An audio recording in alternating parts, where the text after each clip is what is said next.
I'm Dan Harr with Music News Nashville, and we're here with Pat Simmons, one of the original members of the Doobie Brothers. Welcome, Pat, and thanks for sitting down with me. It's good to be here. Thank you.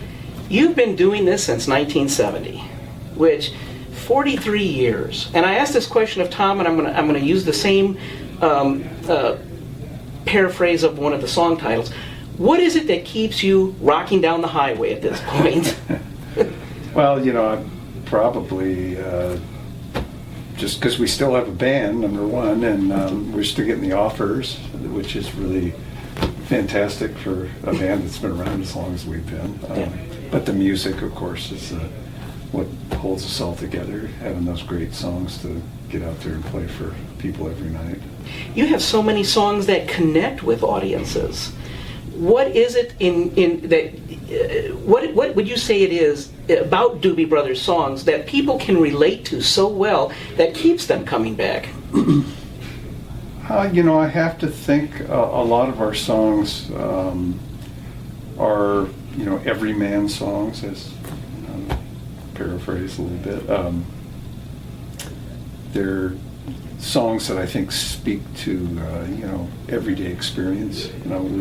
We kind of feel like we're regular folks, and when we're writing a song, it's not like you're writing a song specifically to your audience or anything. You're really writing it for yourself. But I think I hopefully identify with the folks we're singing to, and vice versa. So I think we're kind of we're an Americana band. I think that has something to do with it.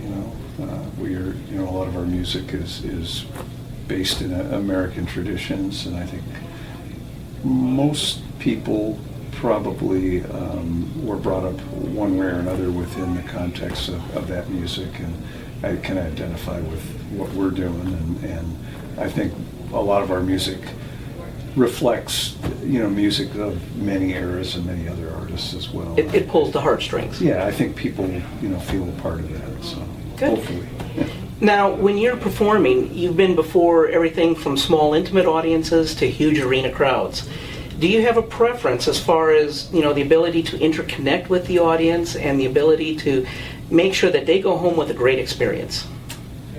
We do the same show, whether it's 20,000 people or 200 people. We're not, we don't do anything different. We get out there, we put out as much energy for every audience that we play for. That being said, I think a smaller venue is always a nicer place to play. Sound-wise, it sounds better, and you do have a little more closer interaction with the audience as a whole, because you really can see everybody. But that being said, we feel at home wherever we play. It's really about the interaction happening between the musicians as much as anything, and then hopefully that translates to the audience, whoever's out there. You're not only a performer, you're obviously a hit songwriter. If you had to sit down today and choose a path, I want to be a songwriter the rest of my life, or I want to be a performer the rest of my life, do you know which you would choose? Boy, that's interesting. I hadn't really thought of that.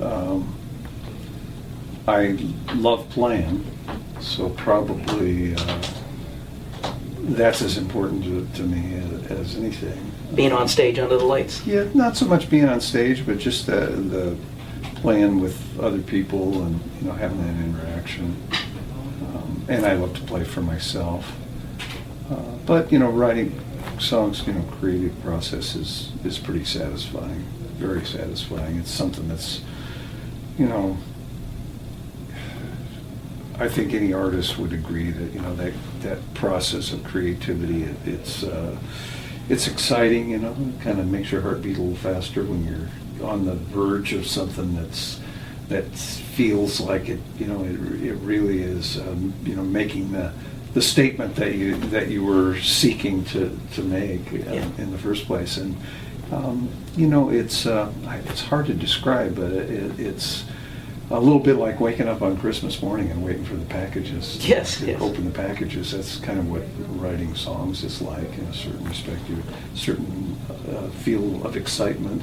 You know, there is that process of actually working. You have to get in there and make yourself do it. But once you're on the, the process has started and you're on the verge of something, there's a certain excitement that it's intangible. It's hard to even explain it. But Do you remember what you were doing the first time you heard one of your songs on the radio? boy, I can't remember, to tell you the truth. I mean, I remember when first time I heard Listen to the Music. That was probably one of the most exciting moments for me personally, because it was on a hit radio station in San Francisco, and I was in the city and I heard it.